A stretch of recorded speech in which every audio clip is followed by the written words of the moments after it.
Wake up. Wake up. Let me get these blinds open so it's like a little less dreary out here.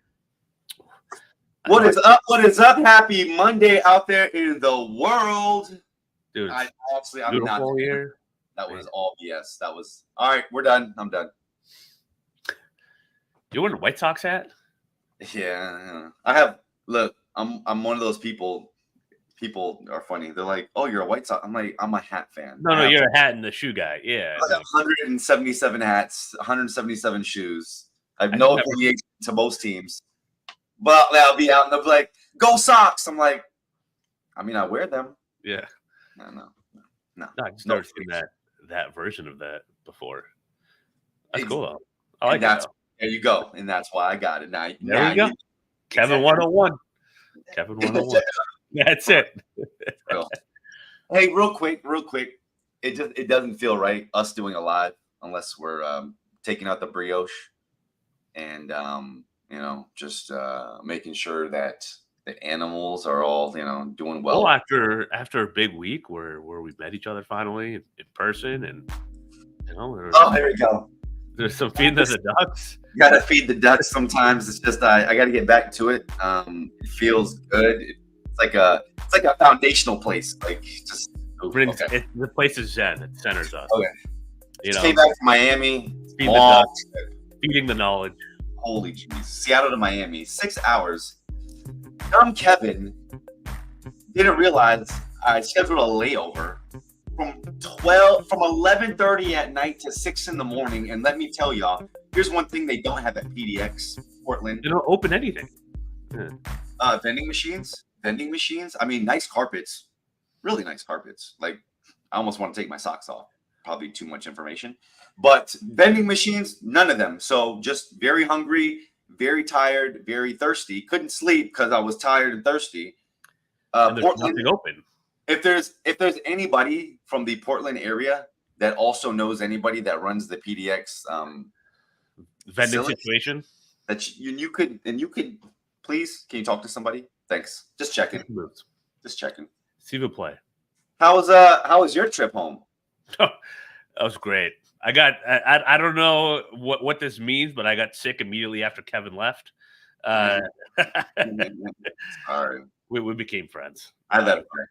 I was woke up with that Friday, so I left Saturday, got home. So I just been kind of fighting it for the last few days. A little fever, a little cough.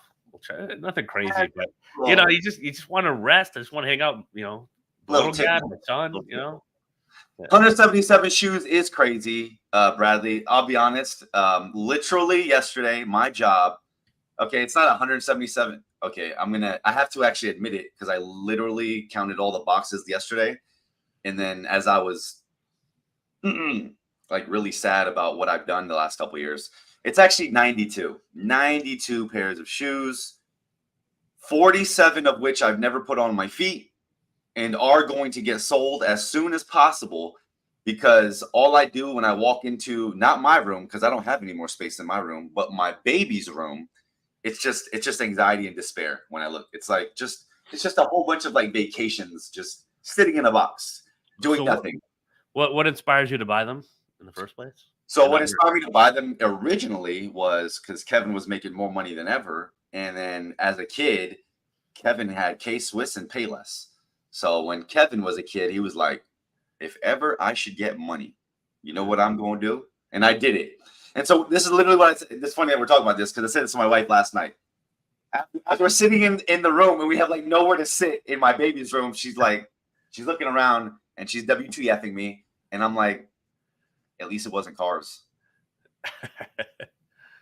Yeah, that didn't matter. No. Weirdly, she didn't care. So anyways. That's surprising. Well, that's a first. All good though. We're gonna rectify the situation. That's why they have eBay. That's why they have GOAT. That's why they have all these outlets and places that we can sell. Because you know what I understand, Clark? I know that if I want to sell these shoes, that I am not the hero. Oh. I'm just the guide. And I've got to find the right heroes, the right super people to get into these shoes. Because when you do, it's going to be amazing what you can do when you put on Kevin's shoes. What do you mean by that? Well, it's kind of like today's topic. Yeah. It's the topic of today's conversation. Yeah.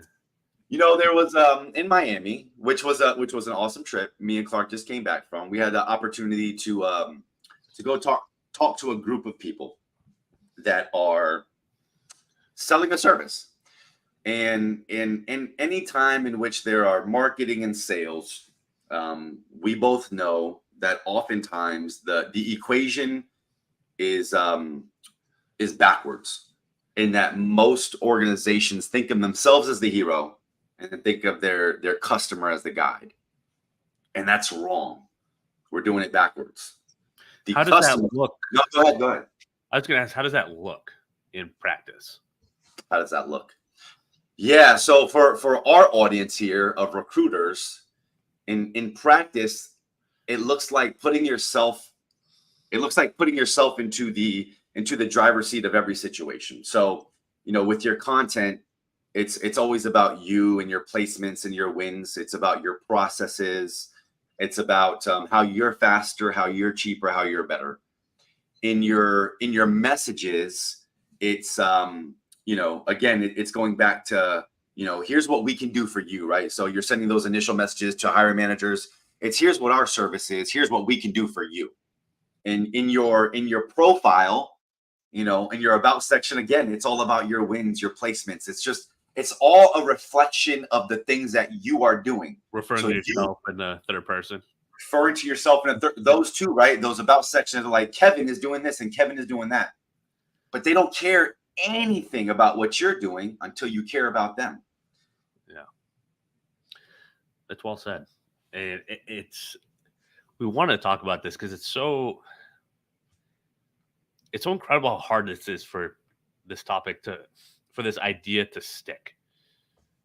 And I think we see people fall in the trap over and over. It's one of the things that we reframe, we shift. Oh, that's why it's so important. I always tell people when they join our program, go to the group calls like consistently, like makes time for them, go through the modules, do the assignment, like do all those things, because it takes time to it takes effort, not necessarily time, effort to break the habit, right? Because you can break it within a week, you know, and really understand it, internalize it.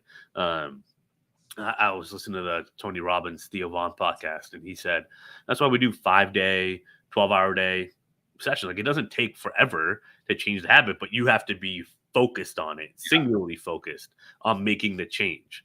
Right? That's why I tell people you can't half-ass what we do in the program. You got to go all in, because that's what it takes to make the change. Is this right here? I don't know what. There's something about our culture, our society. Maybe it's just because we weren't taught these things. Maybe because we learned just by observing the TV and shows, and that is full of self-involved people. You know, I don't want to call everyone narcissists, but there's a lot of narcissist behaviors, A little bit, right? I mean, and so it's just like, oh, well, they got there and they talk about themselves. That must be how I get there. That's like, well, number one, do you want that result that they have? Right. So you gotta weigh that. And number two, that's not typically how people get actually anywhere. They can evolve into talking about themselves because they get to a certain status level. But if you're starting out in general, I mean, even for you and I that have been consistent, we can't get away with that. I mean, we have a longer leash. We can share some of our story because we give so much other pieces, but it's in the context of a wider piece, a wider, I don't want to say strategy, but approach that we have, right? We give a lot more than just talking about ourselves all the time. Right? And yeah. And I think the basis of this, and, you know, for all the recruiters that are out there that are listening, and the basis for thinking about this is, you know, if you have a service that you are providing to somebody else, then you need to recognize, then I would highly recommend, you don't need to, but I would highly recommend that you recognize this very one thought. Every human being, every one of us is on a transformational journey, right? Clark, are you on a transformational journey? Are you trying to get better at something? Right? Every single person we know is on a transformational journey. Your customer, no different. Your hiring manager is on a transformational journey. And if that's the case, then they are the hero and you are the guide that has to guide them along that path on that journey to that transformation.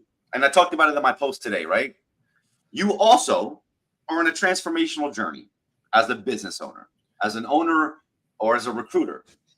And on your journey, you're on a journey to more revenue. And you have these services and all these things that you do to get to more revenue. That's your problem, is you need more revenue.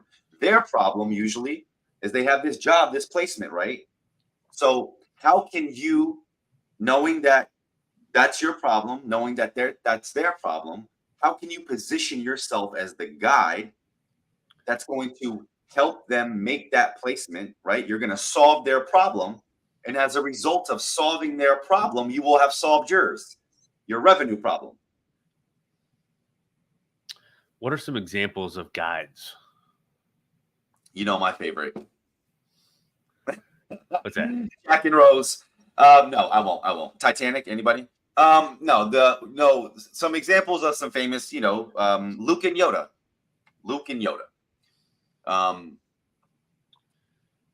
In order for Luke to realize that he was that he had all this power and that he was this warrior and he could live up to this person, he had to go through a journey, right? He had a call to action and he had to go through kind of the ups and downs of, am I good enough? No, I'm not. Am I good enough? And along the way, he had this guide, Yoda, who had the two character. Let's get to it. He had the two characteristics of what a guide would have. Me and Clark talk about it all the time: empathy and authenticity or authority, right? So Yoda had empathy for Luke. He understood where he came from, understood what happened as a kid, right? Understood his pain points, how that pain comes up, so that he could guide him along his journey to become a Jedi warrior and realize his greatness. But it took him understanding his audience in order to do that. And the reason why Luke took to Yoda being the guide is because Yoda showed authority. He showed authenticity, right? He showed competence in being able to be the person that could bring him along this journey. Yeah. So you, as the recruiter, as the owner, how can you show competence to this hiring manager that has this problem, this job? And how can you show them that you can bring them from nobody, no butt in that seat to getting somebody in that seat? It's the same journey. It's the same thing. Definitely would also add wisdom, right? Authenticity, but there's wisdom in there, right? There's learned experience, and that's the piece, right? I mean, that is what the clients want. We've talked about it before. The amount of recruiters that we talk to that undervalue themselves or have no idea how to value themselves or what they actually bring to the table.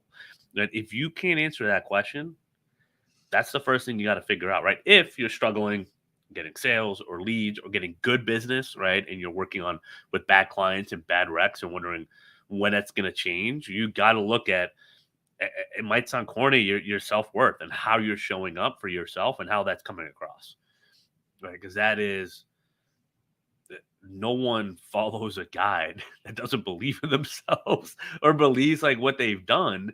It's just not going to happen. Yet at the end of the day, you're wanting great clients and great job orders and clients to buy into you and candidates to buy into you, but you don't display the confidence or the ability to have that happen.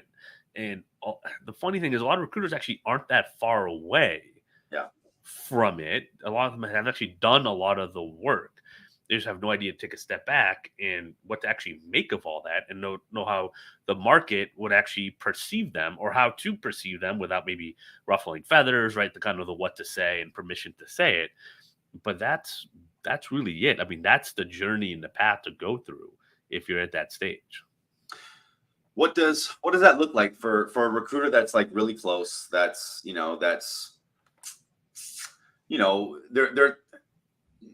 because we talk to some of them, right, that are thinking along these lines, but don't really know how to position themselves as that guy. Don't know what to look out for. How do they talk about themselves so it not be about themselves? Think about your villain. It's probably the easiest way. What are you not compared to the villain, right? And Well, real quick. So yeah, a villain. Give me some examples of some villains for hiring managers. What are what are things that recruiters can attack for hiring managers? yeah, I mean transactional agencies, right? Agencies that are just mass blasting NPC candidates, or hey, we do this, right? That are just pitching themselves over and over and over again.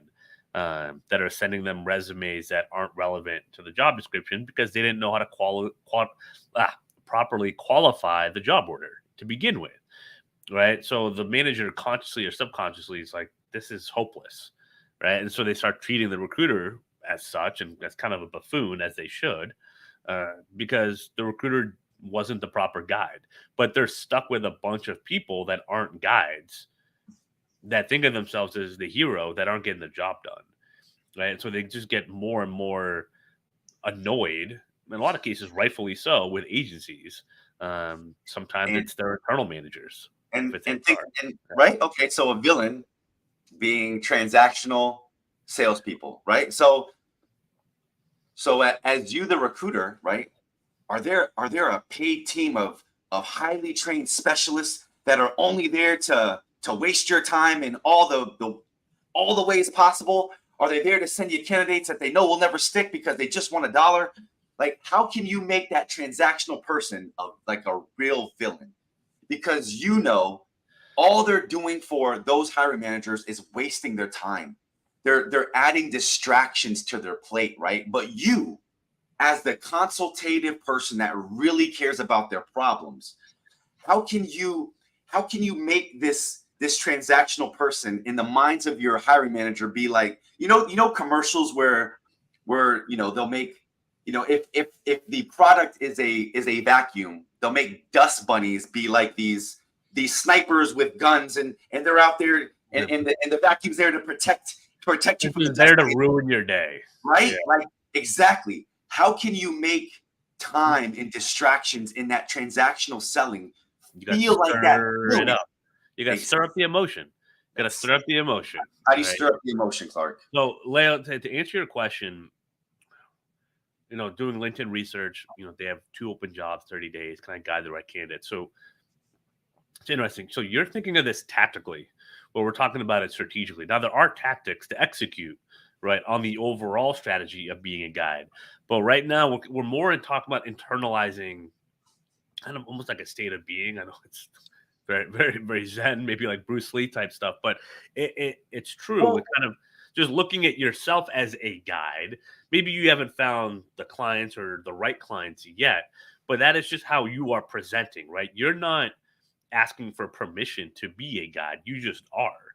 And then you just kind of approach it and behave that way day to day. Now, tactically, I don't know if I would say, hey, can I guide candidates to you? Right. It would be just be like, hey, I saw you've had these 2 roles open for 30 days, like, or at least this one role if you focus on it, like a nursing manager, like, how's the search going? Versus what would a transactional recruiter say?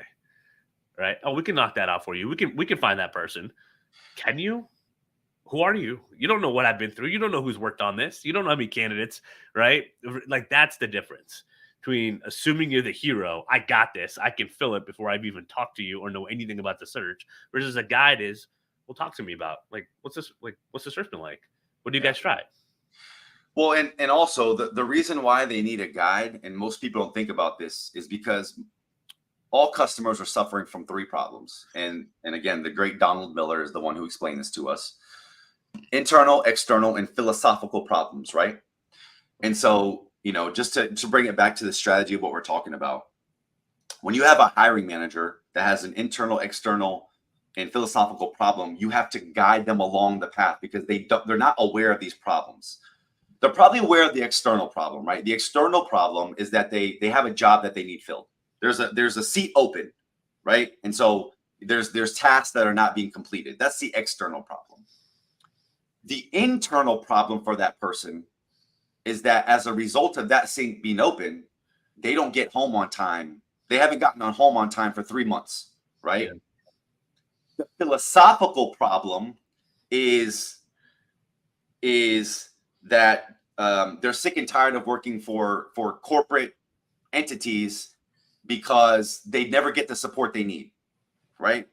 And so what we're doing is we're positioning ourselves as the guide to solve all these problems. And so in your service, and as you're explaining and talking to them, if you're thinking about it that way, right? The pain that your hiring managers feel is not that the seat is open, it's that they can't get home on time. So now in your messaging and in the way that you're talking to them, you're talking to the internal problems they have, because we talk to the heart, not the head. The head is, again, that seat that needs to be filled. Their boss is on them. So you positioning yourself as the guide is just helping them get through these phases of problems they have, internal, external, and philosophical, because ultimately that's what everybody has. And so if you can position yourself with being the solution for these three, so like Luke and Yoda, right? You know, good versus evil was the philosophical problem. Okay, so at the end he solved that. You know, he became a Jedi, so he was able to the internal problem without ever be good enough, and then the external problem that they had this evil being that they needed to be defeated. And so they solved the external, internal, and philosophical problem that was there. You do that, and you are absolutely the guide that they have to have. That's it. Are we done? All right. Well, but it goes back to, and we talk about it, right? And I really want to harp on it, the empathy and authority piece. Yeah. You know, the biggest thing for most hiring managers, I feel, is, to your point, you know, your differentiation, and you do need to be different. It doesn't, we always talk about it doesn't need to be some big grandiose thing. It's usually something small that speaks to that audience. I would say you have to show that you're different, not be different. There you go. How do you show? Well, we talk about LinkedIn profile. That's where you get the tactics, right? The stuff that you display, and then the questions that you ask, even just asking questions, right? And not making it about yourself. I mean, really removing that verbiage as much as possible from everything, from your profile, your content, your messaging. I mean, I gave feedback to one of our, our recurring listeners that was, he had about every post that I saw, there was a call to action to work with the agency. I was like, just remove that for a few posts and let the content and the value breathe, right? And just really let things breathe. People get so in a rush that, slow is smooth and smooth is fast. Like, remember that. Like slow down to speed up. It is not going to happen overnight. I mean, you could get a contract and then you get a submittal and an interview and then an offer. I mean, next thing you know, you're getting paid in 3 to 4 months, right? So you can waste a lot of time if you're not careful on the front end. And there's just so much noise. There's so many things happening out there that nobody is taking a moment to just breathe and just think for a second. And so it's really refreshing when you come across it. 100%. I was talking to my dad. I took my dad out this weekend. It was his birthday last weekend. Took him to the casino when he got some prime rib and some ribeye. Oh my God, it was amazing. It was so amazing. But my dad he's probably one of the smartest human beings I've ever met.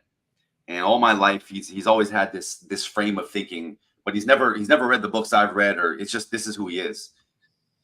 But we were talking about this subject matter because we just came from Miami, and I was telling him I was downloading What Happened, and and I was talking about the hero versus the guide. And my dad's funny, and he goes, Kevin, I think you're onto something there. And I'm like, if only you knew I stole this from the Giants. He's like, I really think you're onto something there, son. And so my dad's an administrator for the state, and he goes, Kevin, at the basis of it, I really think that people just want to be seen and heard, right? And he's like, Kevin, he was in the military. I can remember being in the military. They strip you of your humanity because they want you to all walk the same walk. So they don't want you to be an individual. But at no point do any of these people stop wanting to be, seen and heard.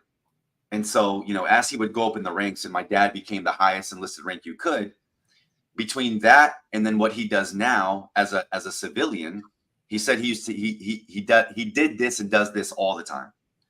He's like, son, I'll go to my direct reports and I'll ask them questions all the time. He's like, I talk to them all the time. And he said, Kevin, half the time I know the answer to the question. I just ask it. And before, like, and you know me, Clark, before he could even finish, I was like, because you want them to feel seen and heard. And he was like, that's it. Like, he's like, I think people make it far too complicated, like far too complicated. And you know, just going back to thinking about myself and back at Amazon, if I would have any one manager just come to me and just like seriously, just tap me on the shoulder, I swear to God, and just say, you know what, you're doing a good job. That would have replaced all the bonuses, all the pizza parties, all the other BS stuff. If that, right? And so empathy and authority. Even the pizza party? Okay. Yeah. I do like that. Yeah, it's true. Pepperoni. But empathy and authority. People just want to feel seen and heard. Same with your hiring managers. They want to feel validated. They want to feel like people understand what they're going through. They are going through so much. They have so much work on their plate, dealing with so much BS. Nobody cares about them. It's the same thing as you. Same thing as you. They want to feel validated, seen, and heard. And that's where you can have the empathy and authority to show that you're competent enough to guide them along to where they need to go. And that's where that differentiation happens. Again, can you get them 5 qualified candidates in 2 business days? Can you, I mean, what are some things that make you different? What are some things that have gotten you to this place where you're amazing? Why do your clients love working with you more than anybody else? That's what needs to get on paper. That's what needs to get down. And I mean, those are the things that when you know who you are, you know your differentiator, what you bring to the table, and you start posting about it, we're seeing people right away post 3,000 impressions, 5,000 impressions on their first post because they're getting that dialed in already to the market, the pain points, the feeling, the emotion of just being a job seeker, being a hiring manager. Right? We don't put anyone on a pedestal because I mean, ever really, but we don't really bring them in the circle until they've earned it, right? As a hiring manager, like they have to prove it to you. So it's a twofold effect that you're doing by taking this approach. You're slowing down to speed up and giving them an opportunity to engage with you and have a real conversation with you, which is going to be way more impactful in the long run. Versus the go. How many leads can I burn through with my cold email and my LinkedIn automation? How many people can I piss off with crappy messaging and feel like I'm actually doing something, but it's pretty much useless? And maybe you do get lucky and get a client or two, and it's a one-off and they're terrible to work with, or it's not in your industry. It's like, great, like good luck. I mean, it's a huge waste of energy, and I hear and see it all the time because it's the least. It is the lesser of two evils. It is harder and it takes more courage to approach things this way, but it's way more worthwhile. It's way more rewarding, right? But like at the end, it's simple, right? It's to have the confidence of your dad, Kevin, and to know these are my direct reports, but I'm going to treat them as equals because in terms of humanity, they are equals. And just like, hey, what is going on? And just like he knew the power. He knows the power he holds, and like that's important too. And he's realistic about it, right? And just you have to a little bit be realistic about your standing. And if you've never posted, if you've never given anyone a reason to care about you, own that, right? Your content's going to be different, and your message is going to be a little bit different until that evolves a little bit more. And guess what? That's okay. Like that's not a big deal. You just have to have that awareness. Go ahead. You know how to make them care about you? Give them a plan. Give them a plan. Give them a solution. Give them an out. You need a plan. Give them validation. Give them an insight. Right. I mean, look. At the end of the day, they're coming to you because they have a problem. The problem is that most organizations, most people that we work with, or that that we talk to, they are. They're selling solutions to external problems, right? what you Again, do, not why you do it. no. For instance, again, to the hiring manager, the external problem is they have a placement. They have a job opening. So if all you do is talk about your placements and your wins, then you're selling to the external problem. That's not the That's not the actual like real thing that's driving their emotions and their actions. It's and I keep saying it, but again, it's the fact that they can't get home on time. It's that their wife keeps texting them, asking them if they're going to be able to make it. It's that they really love being able to do homework with their child, and now they can't. Right? Or is Those their are job on the line, right? Or the project doesn't get done, and they don't 100%. hire this person, or it's a mess, right? Or if the completion date doesn't get done on a construction project, no one gets the completion bonus, right? So if they can't find the PM, like there's the issue there. So like there's what's the business consequence too, not just personal, but business, like because that is personal, right? And to that point, you tell me, are you much more highly motivated to fix that internal problem or that external problem? Like, which one is really eating at you? The internal problem, the one that's in the emotion in your heart, the one that you're thinking about all the time. That's the one that people's inner frustrations, that is the thing that is on their brain all the time. They might not say it to you because they don't want to admit it because it's emotional, but it's the inner frustrations that we solve. That's what's eating at their core. When you start to talk to those things, right? They're subconscious, right? Those internal problems. They're much more motivated to resolve their inner frustrations than those external ones. Yeah. So So the that's why. Go ahead. Go ahead. I said no, that's the goal. So That's the for goal. people listening, like the goal is how can I always reveal those internal frustrations? And it might not happen with your first cold outreach message. I think people waste a lot of time trying to solve that immediately on the first message. I always talk about a personalized second message, right? You can be relevant on the first one enough to get a response, and then you can kind of start to dig in going forward. And guess what? Some conversations are gonna stop like cold in their tracks. Some people are going to turn out to be job seekers. Okay, Yeah. big deal. Like keep going. Yep. And I mean, look, as recruiters, we're asking these people to hand over a lot of money. Like, right? Like, to be clear, Own that. we are eventually, a lot of times. But so what customers are looking for is a clear path laid out that takes away the confusion that is currently in their brain right now. Right? They are confused on how to solve this problem. That's literally, again, that's why they need a guide. That's why you need to create a path that is called a plan that takes them to action, right? A call to action that's clear and directs them to their next step. So they have direction, right? So they can overcome these challenges. But without a clear plan to action, then why would people engage your brand? They are the hero. If they're reading what you have to say and you're sounding like the hero, they're already the hero. They don't need another one. They need a guide. They need somebody to help them. They don't need another hero in their life. They are already the hero. They're already Enrique.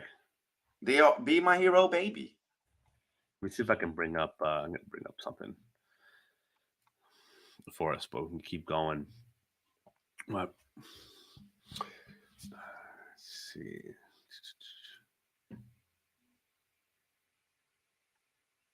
See if this translates, or I might have to download. I was going to bring up just kind of what this could look like tactically from a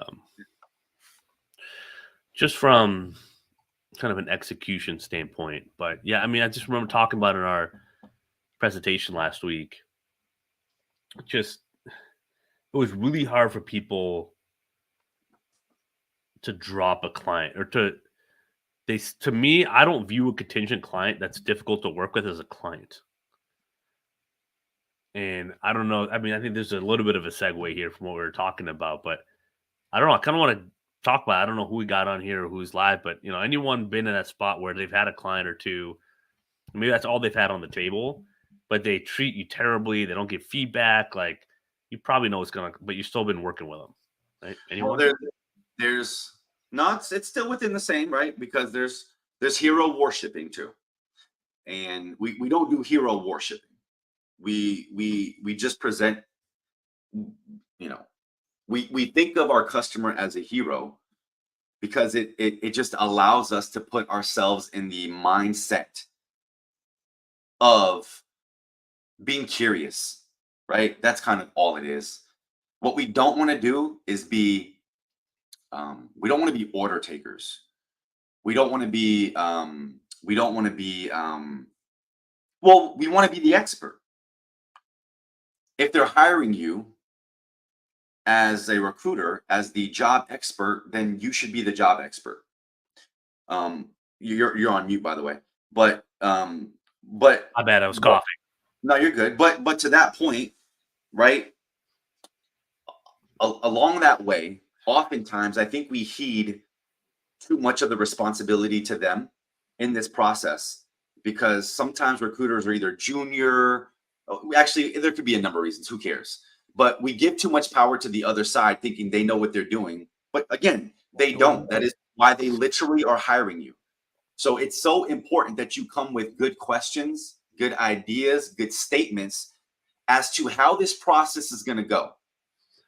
And when there are things that come up that are outside of that, then you need to speak up. For instance, just real quick, like one recent thing that happened was I had a hiring manager tell me that they wanted to put a candidate through 10 interviews. Not joking.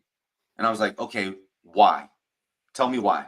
And they were like, they lived the first look after I asked why, I was like, why am I asking why? And I was like, go ahead. And they were like, well, we have 8 people on the team in order for them to develop. And I was like, okay, hold on. And then I broke down how that makes no sense for a human being. Think about it for yourself, blah, blah, blah, blah, blah. Next thing you know, we're down to 3 interviews because we can just put people together, right? But if I hadn't stopped it it would have just kept it. But and for the record, I've done that in the past where I just kept it moving. And then we went with this dumb process trying to figure out how we're not getting a candidate you got to be the expert. I'm sorry. Go ahead, Clark. You did it better than I could have said it. I seek to understand. I mean, you gave the example, right?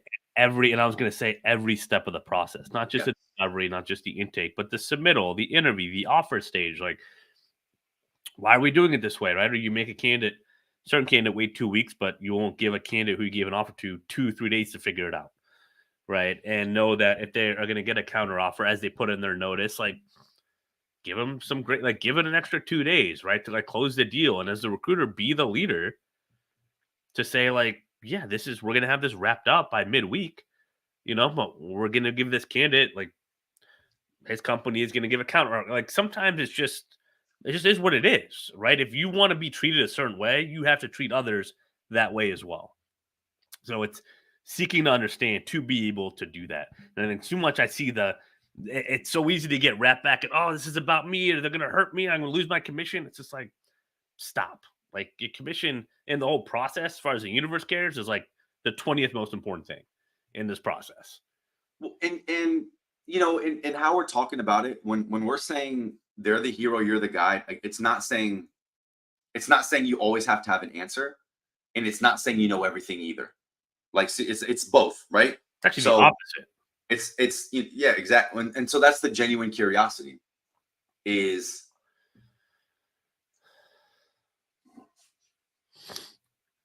how, and like, really, like, how can we purport to think we would have solutions for something we don't know the problem of? We don't even know what the problem is. How do we know what a solution is? The arrogance of that. It is the audacity. And that's actually how it comes across to clients in hiring managers and candidates. And that's why all my calls start with, like, what's going on? How can I help? What's going on in your life? Like, it's just, I need to know more, or else I don't know what to say here. I don't know how to help. I don't know how to help. Because that's actually your job as a matchmaker, is to seek to understand and be curious and lead. But to do that, you have to have the intel. Right? How annoying is it when someone gives you advice you didn't ask for? Yeah. Assumptions. That's both recruiters, by the way. Assumptions. Yes. And again, internal, external, philosophical. We are assuming that the problem is open role, need job filled. That is. I know this sounds crazy. 90% of the time, open role does not mean job needs filled. No, I've talked people out of having a role open. There are so many more problems. Yeah, exactly, right? And how did you come to even getting to that being an option for a result for you? Seek to understand, why is this You open? had to ask a bunch of questions. Why is this open? How long has it been open? What happens if you don't fill the position? Well, nothing really. Oh, do you want to hire someone? I don't know. Well, this is kind of what it costs to get the person you talk about. Oh, really? No, we don't need that. Maybe in a couple years. Okay, done. Sweet. I'll see you Cool. next week. Not a priority for you, not for me either. Peace out. How much time did I just save? Like that too, right? Job has been there for 4 months. You talk to the hiring manager. How much of a priority is this? Well, that's why it's been open 4 months. How much of a priority do you think they're going to make you? Do Yeah. you want money? I don't want money. Well, it's not money. I mean, even if you take something on retainer for that, it ends up being a nightmare, and then you got the golden handcuffs attached to it. So it doesn't matter the pricing model; it matters the urgency every single time when you're in recruiting. That's what matters. I don't care if it's RPO, whatever it is. Urgency is the most important thing in understanding that. Yeah. Right? And then you got to understand the threats to you being urgent to fill that role, right?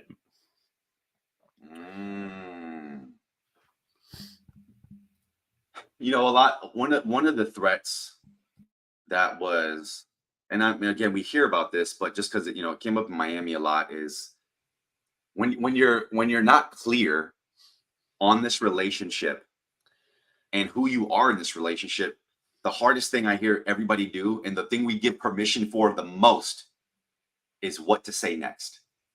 Yeah. Like that is such a problem for people. And again, it's because it's the topic of the show, but it's because you're placing yourself as the hero. So you think you need like when I was in Miami talking to people, it felt like they thought they needed an answer for this person. Yeah. You know what the most powerful thing is that I say? Yeah. In this? Let me think about it.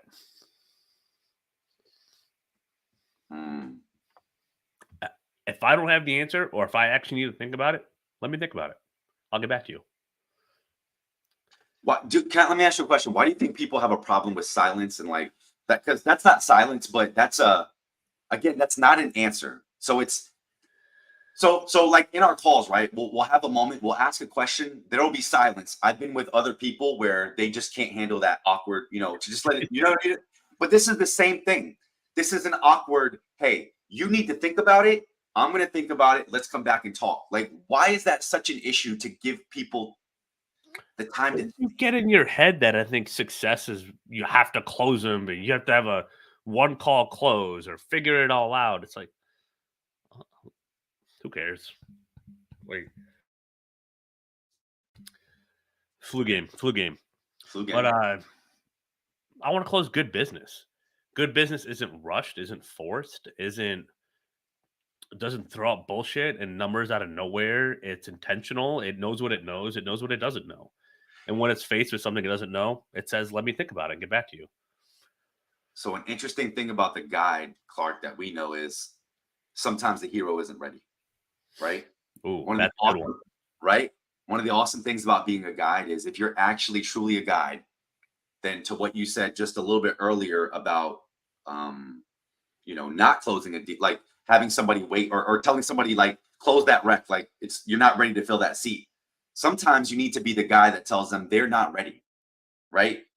There's power, the empathy, and think of the empathy and authority in that. And we've done it a couple times here the last probably months now, where we've talked to people and sincerely, like, you are not ready for this level yet. There's still a couple more steps you need to get through. There's pain you need to feel. Your urgency isn't there yet. Your communications isn't there yet, right? There's something that as the expert that they're not ready, so you communicate to them, and that's kind of the same thing. Go ahead. Well, I was going to add to that because you nailed it. Is what I've learned with Digital Recruiter. It's actually not how much experience you have. I don't care if you're day 7 into this or 7 years into it or 20 years. It's actually how urgent are you ready to transform? That's what matters. How quickly are you ready to fail? How important is it to you? Yeah, that's all that matters. I've been really embraced. That's funny. Not side note about me, the hero, but I've been embracing that lately. How quickly are you ready to fail? And Oh, that's a good one. Yeah. Jensen Huang, the CEO of NVIDIA, he started NVIDIA in a Waffle House with two other dudes at like 2 o'clock in the morning with some really bad waffles and hash browns. And and he talked about this real quick, but it goes to this. He said the number one thing that he took and how he's now a billionaire many times over is how can we fail as quickly as possible and still move forward? That's like what a lot of this is. You don't know what the answer is. Okay. So oftentimes when me and Clark will step in front of a client, we're open to failing. We're open to asking the wrong question, to not having the right answer, but to exploring where that might go. You know, being open to failing quickly is just being open to the possibilities. And I think that's like the dopest thing you could do. I said dope, yes, I did. But and I'll bring this to a tangent. Me and Clark just had this amazing opportunity to sit in front of this group of, I don't know, 50, 60 people. I don't know how many it was. Maybe it wasn't that many. But and do this kind of keynote on all this stuff we talk about right now. And I don't want to say we weren't prepared. I want to say that we were secure in the 10,000 hours we put into this, that we knew what we wanted to say and we're prepared to say it. Well, And so, go ahead. yeah, I mean, we had all those hours, all those notes. It's just, how do you condense it? How do you simplify it? It takes a lot of work. And that's what took the work. I mean, right up until we presented, it was like, just how do we keep simplifying this more and more and more? And we did it, and you could still see areas where you can simplify. Like, it was good. It was really good. But it's like, man, that's where the work is simplifying this. And I'm going to take a little different tangent just in terms of being open to the possibilities. And I don't want to say, I'm not saying that we were looking to fail. I'm saying this is what happened halfway in between the whole talk. I got on the tangent, completely forgot what I was going to say. Said out loud, I lost my train of thought. And I've said this before, in a previous life, I would have absolutely lost it. I would have started sweating profusely up there because I forgot what I wanted to say. I would have looked at Clark and been like, and it would have been super awkward. And honestly, I wouldn't have been able to regain my train of thought. I've done this before. But because I'm just so open to the possibilities of where conversations can go, I'm open to silence. I'm open to thought processes. And I'm open to just figuring it out. The talk went amazingly. And we were able to pick it back up. I think I said something to Clark like, where am I at? But it was like, it's okay. It's okay. Because I'm secure with knowing who I'm talking to. Well, that and why I'm there. You've done the work. Done the work, but it's not about me. So like when I'm sitting there on my sales pitches one-on-one with the hiring manager, you know why I'm not nervous? Because I know it's not about me. I'm there to help you. So I'm not nervous because I'm not sitting there thinking, oh my God, I got to say this. Oh my God, I need this solution. Oh my God, I got to tell them about this. And I think that's what has us so nervous, y'all, because we're so focused on what we have to do. I want to remove that from you. Remove that. It's not about you. All you're there is to help them. That's it. You're there to find out what their problem is, because when you do, you know you're going to help them. So remove that anxiety from yourself because it's not about you. Yeah. It's so important. Yeah. People are taking the ownership too early in the process. And if you can actually just like let Too go. early. You don't even have a contract yet. And what does that even mean? But it's too early. And you don't need to. It's so freeing once you realize that. That's what I want for everyone. That's what it is. And that's what like open to the possibilities. It's just a freeing feeling. That's like that's the heart of it. Sorry, that is what it is. Like I can't express to people. And you know what the freedom does? Creativity. Man, how creative were we up there? Being able to just kind of like it makes it feel like stand-up comedy, right? Where you're just freewheeling. It's your personality. You're authentically you because you're just not thinking about the past, the future, what you got to say. You're just present. Well, we weren't. I set zero. I mean, how many expectations of like sales we have to make did I make? 100%. I made zero. We just knew there was work to do and set out to do the work. Just did the work.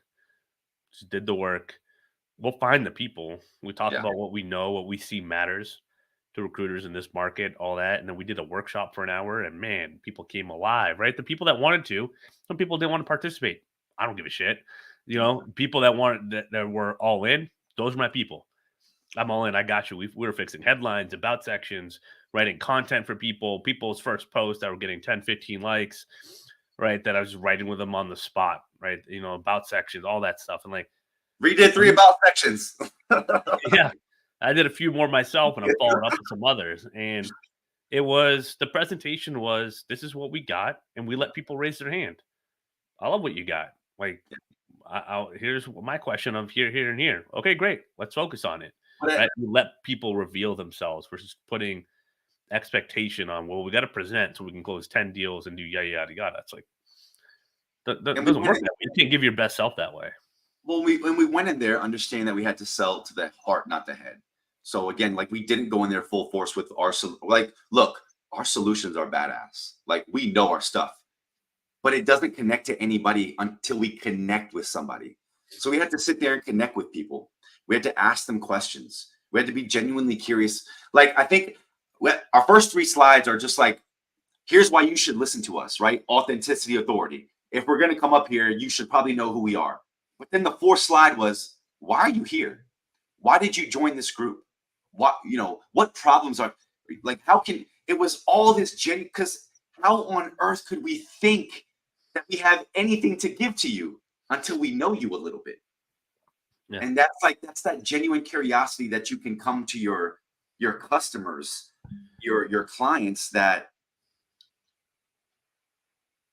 they're not going to care about you until they feel seen and heard, until they feel a little validated, right? And that's what we did in the beginning was we asked them questions, we got to hear from their voice, then they felt seen and heard. Now they're more than willing to hear what we have to say because we got a little bit of that like and that no. And then we had chats with them and we communicated with them in a way that they would want to communicate, and we built some trust.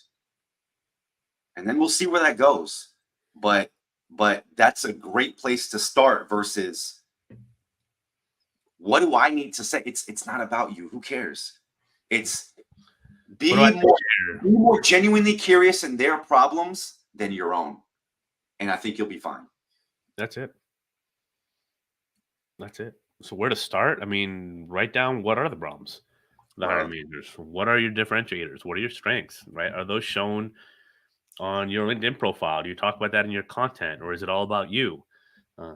If you're doing automation, right, are you just pitching your services and giving them the 411 on what you can do, right? If you're going to really want to rethink that, if that's the case. Why would they even care about automation? Because they have a villain. What is it? It's probably time, right? So are you talking to the internal problems, their external problems, their philosophical problems, right? Like it's not that. So, we talked about this real quick, and I know we're coming up on time, but I forget the anecdote you said where it was not that you wanted to be more efficient, or it's not that you wanted to offload your workload. It's that you wanted, what'd you say? It's not that you wanted to offload. It's like that you wanted more time back. It's not that you wanted. Yeah. What we do isn't making people necessarily work less, although you can totally. There you go. But we want to add more time back. There you go. To your day, right? If you have your top of funnel with the right automation, the right content, and that could take you an hour a week, 2 hours a week, and you can always have a chance of new leads coming in every day, candidates coming in every day, knocking out more roles at the same time than you could before, right? Getting way more out of your recruiter seat or sales nav or all that stuff. But then you have more time for medium and bottom of the funnel conversation, closer to the money conversations, without sacrificing that front end work that's typically a huge slog, but now it's automated, you don't ever have to worry about. Then you can start implementing all this stuff. Yeah, it's not that your hiring managers want less roles. It's that they want more time back when they have those roles. And that's what you do. You give them more time back when they do have these roles that are probably always going to come. There's probably going to be a problem. There's going to be something that needs to be hired. You're not lessening that off of them. Yeah. You're just giving them more time back so they can put that in areas of other areas of their business, or now they can make it home on time, That's it. Or they don't get yelled at by their boss or or they whatever. don't get yelled at by their boss, which is an internal problem that they really hate. It was good. It was Good good. to be back. I know. I was hanging on a little bit, so I appreciate you bearing with me. No, me too. I think I could feel it. We're both. This is a little lower energy for us, even though I feel like the energy was decent. This definitely low energy for us. So sorry, y'all. It's a little bit of a mellower Monday. A little bit of a mellower Monday. Still recovering. Well, I'm gonna get a little bit more vitamin D this week. It's gonna be Good. 65. I'll be good to go on Friday. I'll be hyped up on Friday. We'll get that event created here in the next day or two. Even when I felt like the energy starting to come, I was like, but like I can feel it. Like I Dude, can I also feel haven't it. had caffeine since Thursday. Oh snap! No, I'm on my third cup. Yeah, I haven't touched it when I got sick, so I'm testing I'm really going. I mean, really got the boundaries here. So yeah. I wouldn't never leave home without it, baby. Well, thank you, y'all, Bradley, Todd. Who else was here? Lale? Yeah. Bradley, Todd. Oh, Lale. Yep, Lale. Thank you. Appreciate y'all. Have a fantastic rest of y'all Monday. Rest of y'all week. We'll see you Friday. Be a guide for your hero. Same time Friday. See y'all. Same time Friday.